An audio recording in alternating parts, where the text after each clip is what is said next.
آج ہم ایک ایسے وقت کا ذکر کر رہے ہیں جو تقریباً 3000 سال پرانا ہے۔ فرعون کا مصر، وہ دور جب ایک بادشاہ صرف حکمران نہیں تھا بلکہ وہ خود کو خدا کہلواتا تھا، ایک ظالم حکمران۔ جی بالکل۔ اور اسی ماحول میں، اسی فرعون کے محل کے اندر ایک خاتون تھیں، مشاطہ۔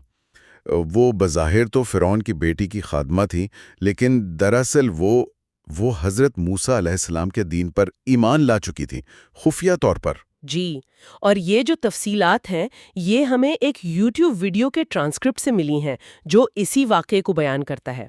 تو آئیے آج ایمان اور قربانی کی اس آپ کہیں غیر معمولی کہانی کو ذرا گہرائی میں دیکھتے ہیں۔ اور یہ سمجھنا بہت ضروری ہے کہ یہ صرف ایک ذاتی عقیدے کی بات نہیں تھی۔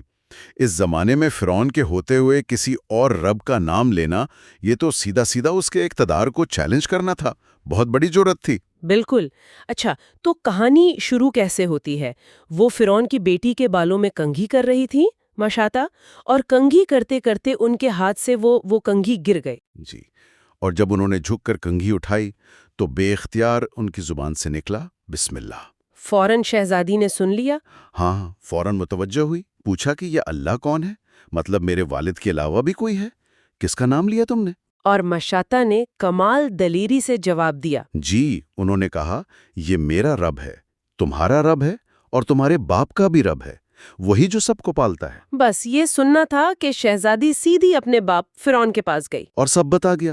ظاہر ہے فرعون تو آگ بگولا ہو گیا، شدید غصے میں آ گیا۔ اس نے فوراً مشاطہ کو دربار میں طلب کیا اور حکم دیا کہ موسیٰ کے رب کا انکار کرو۔ مگر مشاطہ نے صاف انکار کر دیا۔ تو پھر فرعون نے سزا کا سوچا۔ ہاں، اور سزا بھی کوئی عام سزا نہیں۔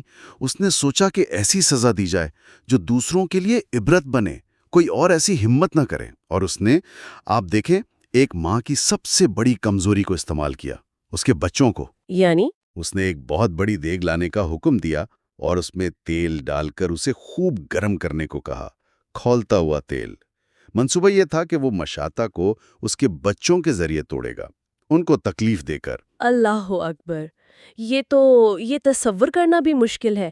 پھر فرعون نے حکم دیا کہ مشاطہ کے بچوں کو ایک ایک کر کے اس کھولتے تیل میں ڈالا جائے۔ جی، پہلے ایک بچے کو لایا گیا۔ وہ چھوٹا بچہ ظاہر رو رہا تھا، ماں کو پکار رہا تھا، مگر سپاہیوں نے اسے اٹھایا اور اس کھولتے تیل میں پھینک دیا۔ اور مشاطہ یہ سب اپنی آنکھوں سے دیکھ رہی تھیں، مگر ایمان پر قائم رہیں، صبر کیا۔ فرعون تو یہ دیکھ کر حیران رہ گیا ہوگا۔ بالکل، وہ تو دنگ رہ گیا۔ وہ سمجھ رہا تھا کہ عورت ہے، ماں ہے، یہ منظر دیکھ کر ہمت ہار جائے گی، ایمان چھوڑ دے گی۔ مگر مشاطہ کا صبر، ان کا ایمان، اس کی توقع سے کہیں زیادہ مضبوط تھا۔ یہ اصل میں ظاہری طاقت اور باطنی ایمان کا مقابلہ تھا۔ پھر دوسرے بچے کو لایا گیا اور اس کے ساتھ بھی یہی سلوک کیا گیا، اسے بھی شہید کر دیا گیا۔ جی، اور جب سپاہی سب سے چھوٹے بچے کی طرف بڑھے، جو ابھی ماں کی گود میں تھا، شیر خوار تھا، اسے ماں سے چھیننے لگے تو ایک لمحے کے لیے شاید مشاطہ کا دل ڈگمگایا۔ آخر ماں تھیں۔ ہاں، وہ ایک انسانی لمحہ تھا، ممتا کا تقاضا تھا، لیکن وہیں اللہ کی مدد آئی، ایک معجزہ ہوا۔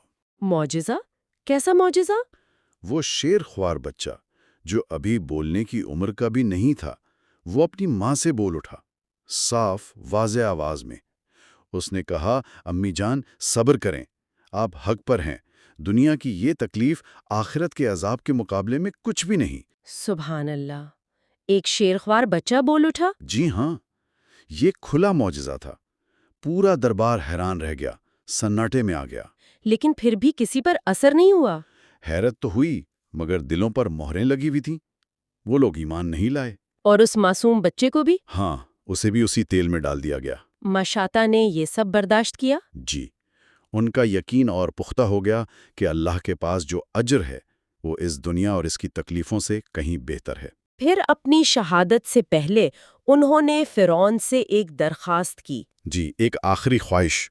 انہوں نے کہا کہ جب میں بھی مر جاؤں تو میری اور میرے بچوں کی ہڈیاں ایک ہی جگہ اکٹھی کر کے دفن کر دینا۔ یہ کہہ کر وہ خود آگے بڑھے اور انہیں بھی اسی کھولتے تیل میں ڈال دیا گیا۔ انا للہ و انا الیہ راجعون۔ لیکن یہ عظیم قربانی یہ رائے گاہ نہیں گئیں، اس کی ایک میراث ہے۔ بالکل، اور وہ میراث آج تک قائم ہے۔